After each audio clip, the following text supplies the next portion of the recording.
Without Donald on the stage last night, voters got to hear more from other candidates on the stage. So who resonated the most? Joining us now, pollster Lee Carter with Melansky and Partners. Great to have you this morning. Great to be here. You have already had a chance to reach out to a couple thousand voters. Let's start off with Christie saying that we need someone from outside of Washington.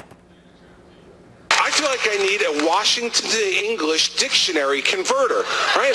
I mean, I heard what they both said. I saw it on the video. And the fact is, this is what makes a difference when you're a governor. You can change your mind.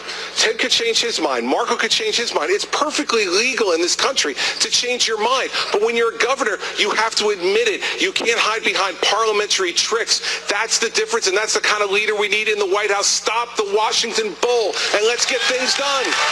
He received a grade of an A across the board.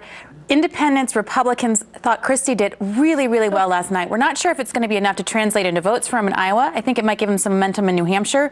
But he really, I mean, any argument ever about being an outsider we've seen consistently throughout this whole process absolutely resonates. All right, so an A for that. And then you've got Ted Cruz saying that he's going to leave the stage if there's another mean question towards him. You didn't like this so much. Listen.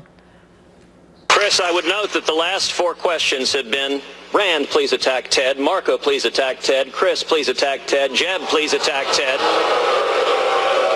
Let me just say this. It is a debate, sir. Well, no, a debate actually is a policy issue, but I will say this, gosh, if you guys ask one more mean question, I may have to leave the stage.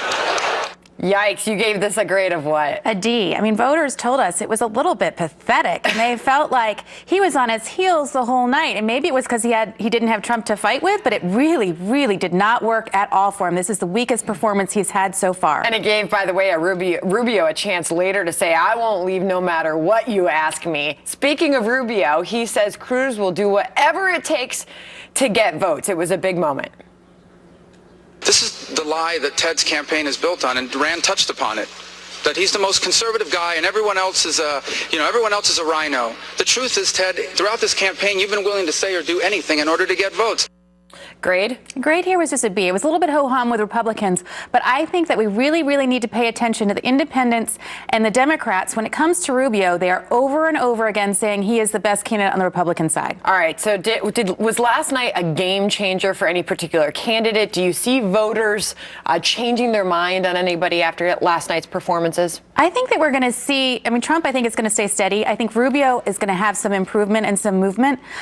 Cruz, I don't think this is a good night for him. I think it's going to give other candidates an opportunity to encroach on his popularity right now.